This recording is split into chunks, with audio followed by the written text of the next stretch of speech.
Okay, now we're into the second part of running our duration bond. We're not really doing anything more than having, the bond running again. So let's just run this one more time. And we're getting out a price there. That's it. Now, of course, what we need is we need a duration. So let's work on getting towards an actual duration. So let's go to the header file. Let's get rid of this output screen. Okay, we need something in here. We need a variable to trap the duration. So let's just stick that in there. It's going to be a private variable. We need something to get and set that particular variable as well. So to set it, we'll have set duration. We'll take a double, and then that will set the duration variable that we just created. We also need to get that duration once we've calculated it.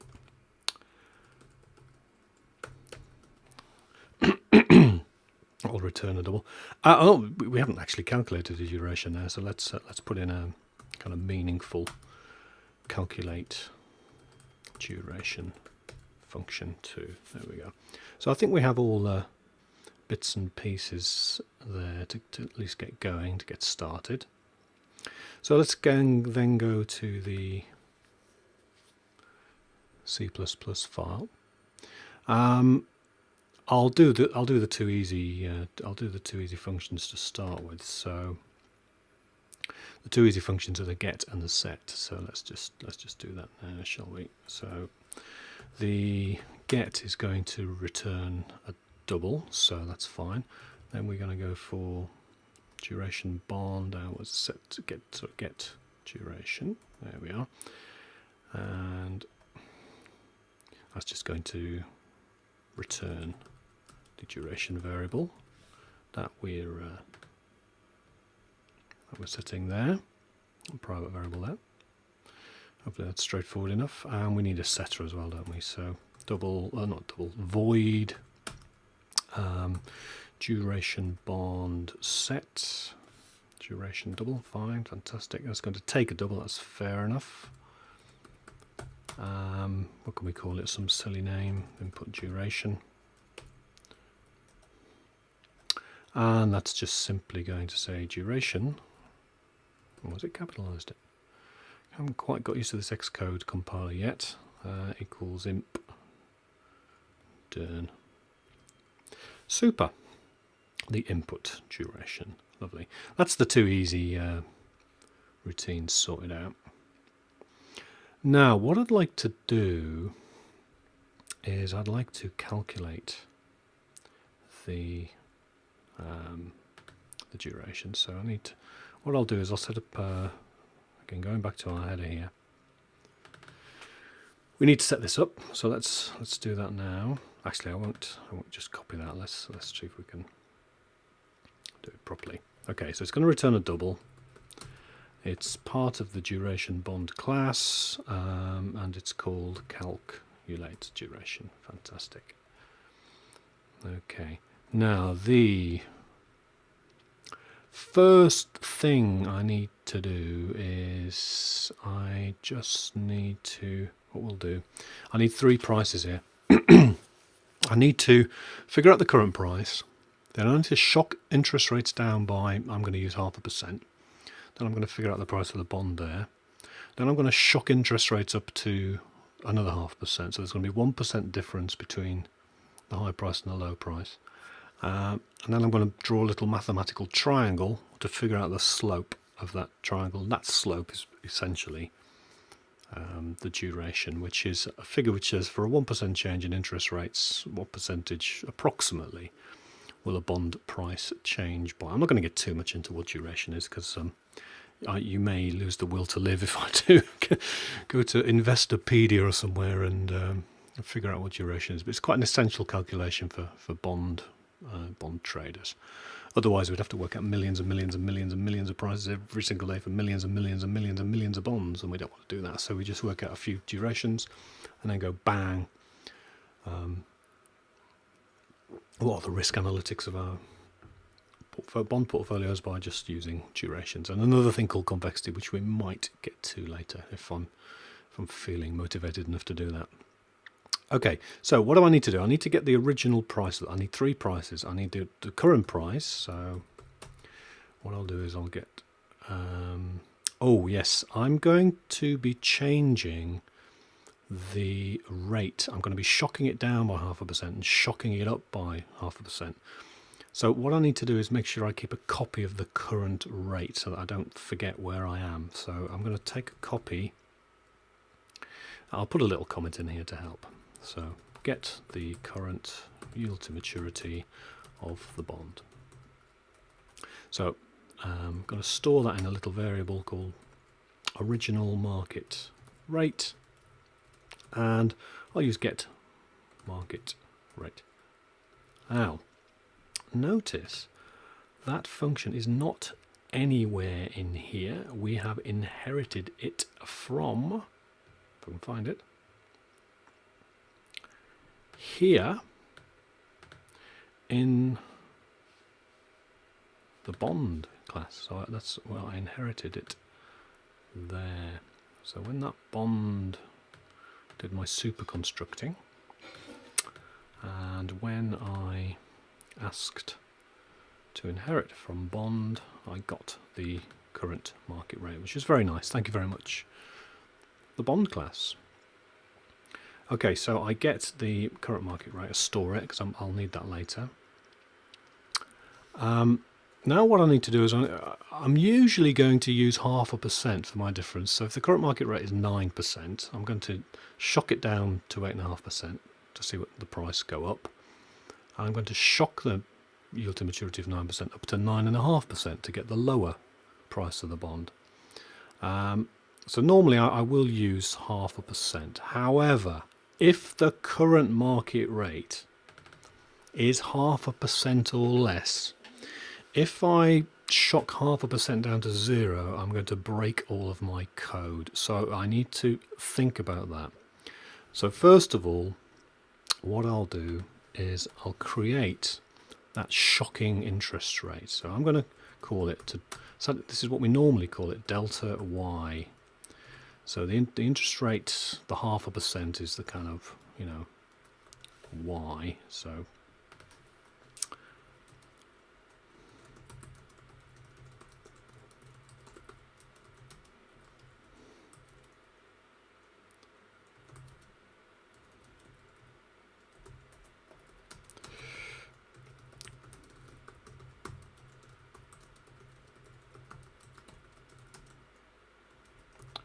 yeah, it's just a little bit of help for anyone who's reading this code later. So this is going to be 0.5% essentially. I'll now what I could do is I could put 0.5% like that, but I really don't like this kind of hard coding. So what I'm going to do, now that is 0.5%. You think that's 1%, 0.01. So 0.5 is 0.5%. I don't like this. So what I'm going to do is I'm going to go back to my header file and I'm going to define something. I'll put all my definitions in one place so that I know always where to go to find these things. I shall have a constant double, I'll call it DurationBond rate change, and I'll set it equal to 0.005. There we go. So that's, I always keep all my kind of hard-coded stuff in one place, so I always know where to go. So let's just put that in now then. There's only one of them, so that's good.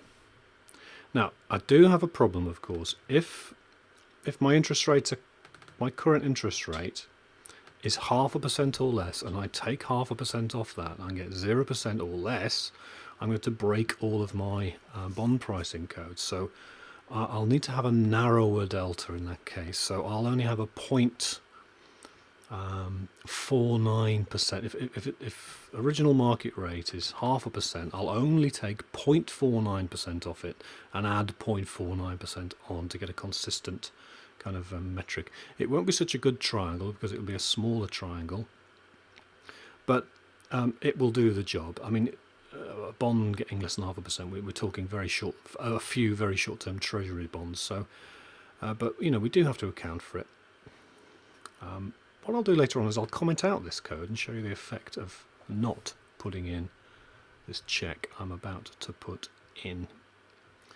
Okay. If the original market rate is less than or equal to the duration, the 0.5%. So if the original market rate is 0.5%, and this is, then we know this is 0.5%, then we go into this little loopy thing here. Not loop, conditional statement. And I'm going to set delta y not equal to 0.5%. I'm going to set it to the original market rate minus 1 basis point, which I think, if I've got my zeros right, is 3 of these. 1, 2, 3. So there we are. You're struggling with that one. 1% is, we start with a 1. And to get it down to a kind of mathematical thing, we need to divide it by 100, so that's 0.01. And then to get 100th of 1%, we need to divide it by 100 again, so that's another 2 zeros. So that's sort of how we do that. Okay, so we're going to set delta 1 equal to, if this is 0.5%, then we're going to set this to 0.49%. If this is, oh sorry, not equals, not 0.01, take away, not 0.01. If this is 0.49%, then we're going to set this to 0.48%. So we're always going to have in the delta, we're always going to have some kind of interest rate to go into the bond pricing equation. Otherwise, it's all going to go horribly wrong. What we'll do is, again, we'll comment out this later on, and we'll show you what happens if we don't have this. Otherwise, well, we'll just leave it alone. So, otherwise, just leave it the way we had it, which was 0.5%. If I'm losing you, I do apologise. You need to know a little bit about duration and shocking and stuff. Okay, let's just output what that is. So, delta y is delta y. Actually, it might be worthwhile just to get out the original market rate as well, mightn't it? Let's just do that here.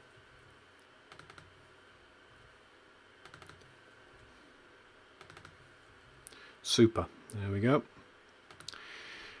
Now, let's get the first bond price, which is the actual price right now. Now, in mathematical notations, if you look on Wikipedia and stuff, and you look for duration calculations, in all of the formulas, the current price of a bond to work out durations is generally called V1. So I'm going to stick to that notation.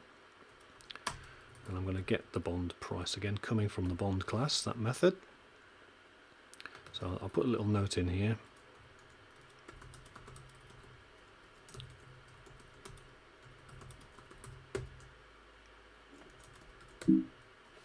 There we are.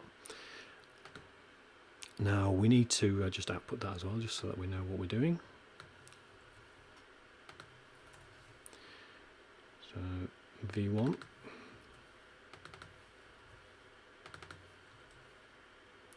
Put some English in there as well, so that we know what we're doing. Current bond price is that. Now we're going to shock that interest rate down. So let's say it was 9%. We're going to shock it down to 8.5%. So let's do that. So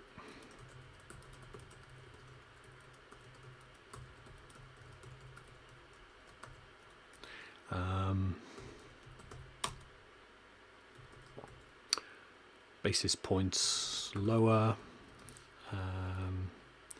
is equal to the original market rate minus the delta. So if it's 9%, delta's 0.5%. This bips lower will be, basis points lower will be 8.5%. And we can just check that with a little message. Let's just do that, shall we?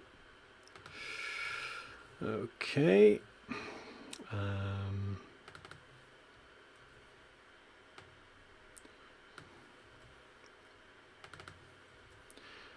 Now, what do we need next? Oh, we need to get the price.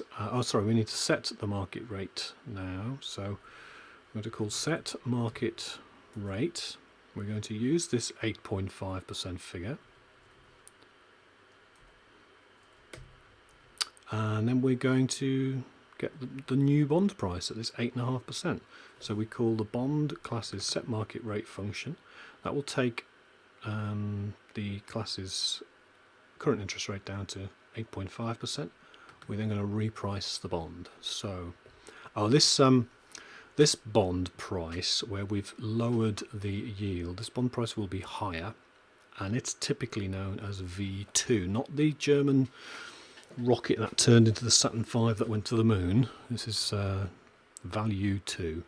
So let's double V2 equals get bond price. So that should be a higher price. So just to check that, we will just put a little message out there just so that we know what we're doing. So higher bond price is V2. Right, you can probably guess what's coming next. We now need to shock the interest rate up. And this is pretty much the same code. So just look away while I do this. You shouldn't really see me doing this, but this is going to save quite a bit of time. So I shall just change the names to protect the innocent. Shock the interest rate up. I won't use the same variable. I hate it when people use the same variable with a name that means something else. It just confuses the person who has to debug it 6 months later, which is often me. So that's going to be a plus. So unless you're really into speeding things up to the nanoth degree, and you've paid £10 million a year to have your server in the basement of the London Stock Exchange, and you need that extra picosecond, and you've paid £200,000 a year for the best C++ programmers in the world, which isn't me by a long way, then you can mess around with it. But I'm just going to have another variable, thanks. Right, set the market rate to bips higher. This should be 9.5% if we go through with our kind of example I've been talking about so far. And this bond price is known as V3. Because the interest rates have gone up, the bond price should be lower. So that's a sanity check later. So that should be higher than the current price. This one should be lower. Okay, we're getting there. We're getting there. Now we're almost ready, aren't we? So calculate the bond duration. Essentially, we're working out a dy over dx. We're working out a slope of a triangle with, kind of 3 points on it. So let's do that. I mean, I don't know if I can draw this, but I can't draw it. It's going to take too long. But think of a triangle. Think of a slope of a triangle. You should be there. Okay, now I'll just put a little message saying the duration is equal to V2 minus V3 divided by 2 times V1 multiplied by delta Y. That's the mathematical equation to work out duration. So let's do that in code. You could just return this straight away, but again, I am going to create a new variable to store it in. And again, you could just return this directly from the calculation, but if I want to write obfuscated code, I can write obfuscated code. Don't you worry. All my variables called A, B, and C, and as few variables as possible to win the prize. But today, I think we'll expand everything, and then we'll just we'll output that as well. Just gives ourselves a bit of sanity. Okay. I'll say that this is internal so that we know it's inside the bond duration class. And there we are. Now we'll return calc. We obviously need to return it. Return calc duration. Super. Again, we could have just typed return that if we'd wanted, but would have made life a little bit tricky to read. So I think if I've probably made some mistakes, we'll fix them if I have. Yeah, I'll be amazed if I haven't made any mistakes, to be honest. All that typing. Let's give it a run. Yeah, it's fine. Ooh, there we are. Well, we're getting out the price. We don't want the price. Now what we need to do then is in the constructor, if you remember, we've created a variable which is going to hold the duration. So what I'd like to do is in the constructor set, we can always calculate it again later if you're feeling the need, but just to save that bother, as soon as we construct this thing, I want to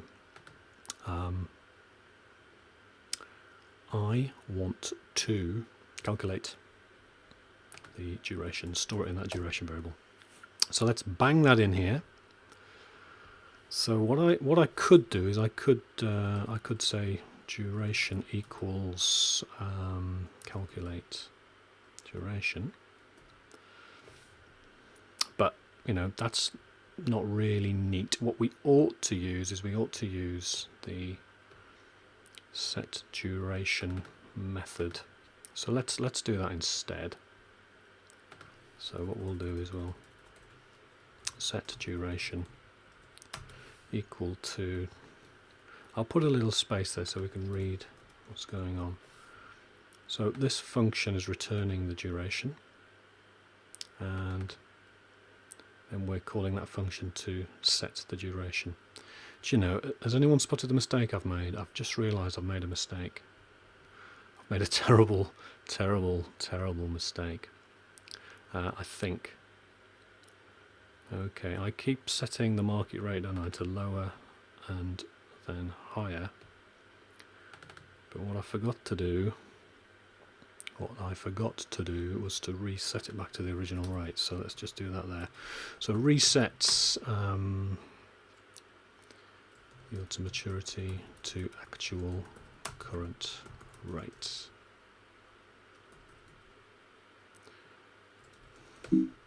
Otherwise we could have terrible problems with our portfolios. So set market rate equal to the original market rate, because we have bumped it up and down. So that should set it back to 9%. So just remember that at the last possible moment. That would have been fun, wouldn't it? Trying to debug that one. Right, so yes, we're setting the thing. Another thing this shows actually is that we did piggyback on top of bond in the DurationBond construct. However, we can add more of our own code. There's no problem there. We can add on more of our own code. Now, that looks good to me so far. It probably isn't, but because it never usually is. So let's... we need to change the main program now, because I don't care about the price now. What I care about is getting the duration. So, not db price. Oh, we can leave that in there, can't we? It won't hurt. But what we'll also do is we'll also get out the current duration. So, duration equals db get duration, which should return that duration variable there. So that function should return that variable, which is set by that variable, which had that inside itself. So all twisted mirrors here. Copy and paste. So, every finger crossed, every single finger crossed. So I have a rough idea what something like this should do. So $1,000 capital, it's paying, I don't know, 7%. You want 8%, and it's a 20-year, make it a 10-year semi-annual bond. So I know roughly what these figures should be. Let's give it a whiz. Okay, looks about right to me. Let's just do some sanity checking. Before we continue, have a notice of this. When we construct the bond, and then we construct the duration bond. So we run the bond constructor, then the duration bond constructor. On the way out, we deconstruct the duration bond first, and then the bond class second. So everything is within layers. You might want to think of it as being, if I could tab this over, I'll just put it in the code for a second, so we can see what's going on. Let me just stick it here. It's a bit like that. All of this is inside the first constructor. So we construct, actually, let's just tab it all over, shall we? Just talk amongst yourselves. Oh, let's not do all of them. Let's get rid of these.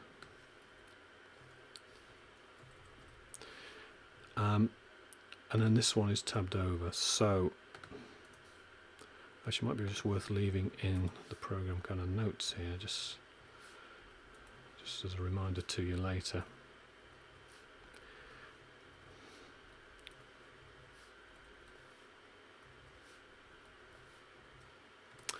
That we construct the bond constructor, then we go inside the loop and we construct the duration bond constructor. Then we do lots of silly nonsense. And then when we deconstruct or destruct, we destruct the duration bond, and then we go to the outer loop and destruct the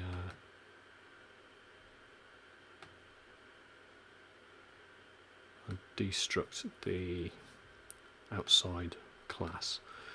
So I'll just put some coding.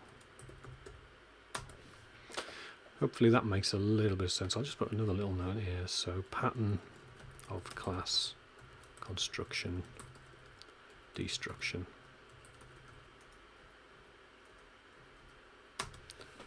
There we are. Right, that's enough there. What was I doing? I've forgotten what I was doing. Isn't that shocking? Let's run that again. Okay, let's have a look at this. So the original market rate was 8%. Let's just check that. So that's the yield to maturity there, 8%. That checks. The delta's 0.05. Is this 0.5%? No, it's much higher than 0.5%. Great. So we're going to shock down to 7.5%, and we're going to shock up to 8.5%. Now the current bond price for year one is $932. The higher bond price, when we put interest rates down, it should be higher. It is higher. It's about roughly, it looks roughly right to me. When we put interest rates up, the price should go lower. That looks about right to me, and it's lower than that. That's nice. So using my jiggery-pokery calculation, which we see, where are we? Where's it gone? Here, we get 6.97. So if interest rates go down by 1%, prices of a bond should go up by approximately 6.97%, forgetting completely about a thing called convexity. And it's very rough as well, especially over such a large range as 1%. Anyhow, so the price of the original bond is 932, and the duration of the bond is 6.97. That all seems to be working. I can't believe it. So very rarely happens, but sometimes you get lucky. Anyway, leaving that on the screen and leaving that there. I shall see you next time.